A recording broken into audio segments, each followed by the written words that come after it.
এই বছরটা প্রায় শেষের দিকে। এবছরে কত কিছু হারালাম। নতুন বছরে কি আসতেছে সেটা জানি না। নতুন বছর আমার জীবনটা সুখের হবে না দুঃখের হবে সেটা জানি না। সংসারে এক যুগ পার করার পরও যখন সুখের দেখা পেলাম না, আগামীতে কতটুক সুখ আছে সেটা আল্লাহ পাক ভালো জানে। সেটা একমাত্র সৃষ্টিকর্তা জানে। যার কাছে যে ভুল করেছি আমাকে অবশ্যই ক্ষমা করে দিবেন। আমি জানি না যে আমি কতটা দোষী, আমি কতটা দোষী না।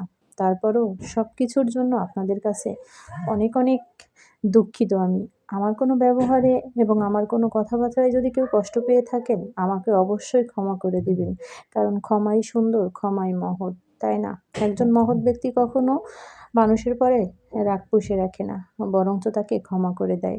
একটা মানুষের সবথেকে ভালো গুণ হচ্ছে এটাই, ক্ষমা করে দেওয়া। আর তার থেকে দূরে সরে থাকা।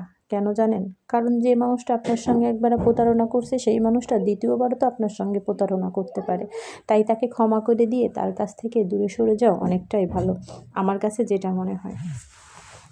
জীবনে অনেকটা বছর পেরিয়ে এলাম। আসার পরও বুঝতে পারলাম না যে আমি কার আপন, কার আপন না।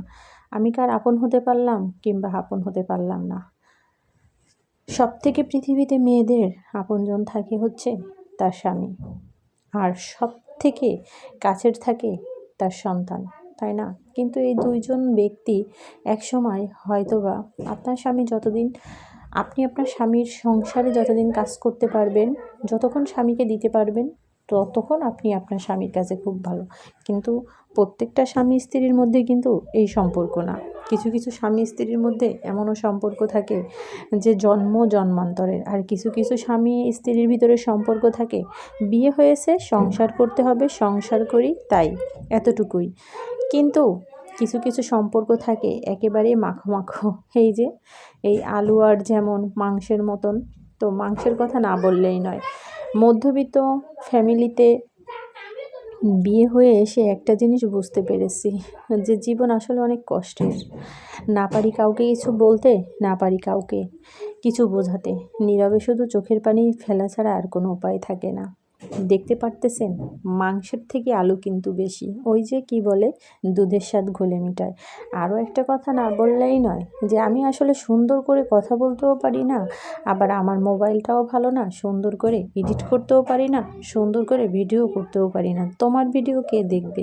আসলে এমন ভিডিও দেখার মতো মানুষ খুবই কম, বাস্তব কথা।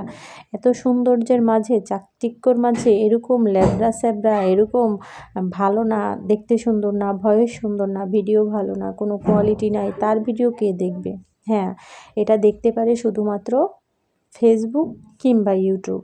তারা ছাড়া এই ভিডিওটা কেউ দেখবে না। আমি যদি ভিডিওটা ফেসবুকে আপলোড করি, তাহলে হয়তোবা ফেসবুক যদি মনে করে আমার ভিডিওগুলো ফর ইউতে নেবে, আমার ভিডিও মানুষের কাছে পৌঁছাবে, সেটা সম্ভব। আমি যদি ভিডিওটা আপলোড করি ইউটিউবে, তাহলে ইউটিউব কর্তৃপক্ষ চিন্তা করবে না এই ভিডিওটা আমি আমি সাজেস্টে নিব, আমি ফর ইউতে নিব। আসলে এটা সম্ভব শুধু তাদের মাধ্যমে আর উপরওয়ালার ইচ্ছা। ফেসবুক যদি মনে করে কিংবা ইউটিউব যদি মনে করে যে একটা খুব নিকৃষ্ট বলতে একেবারে জরাজীর্ণ, কোনো সৌন্দর্য নেই, কোনো ভালো কিছু নেই, সেই ভিডিওটা নিমিষেই হচ্ছে ভাইরাল করে দেয়। তো এটা শুধুমাত্র তারাই পারে, তাছাড়া কোথাও মানে কেউ পারা সম্ভবই না। আর যখন একটা ভিডিও ভাইরাল হয়ে যায় তখন কিন্তু সেই ভিডিওর প্রতি মানুষের আকর্ষণ থাকে। তো যাই হোক, অনেক বকবক করে ফেললাম।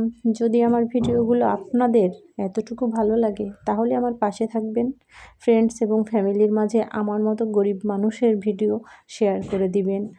আর যদি ভালো না লাগে তাহলে কিছু একটা পরামর্শ দিয়ে যাবেন যে এইভাবে করবেন।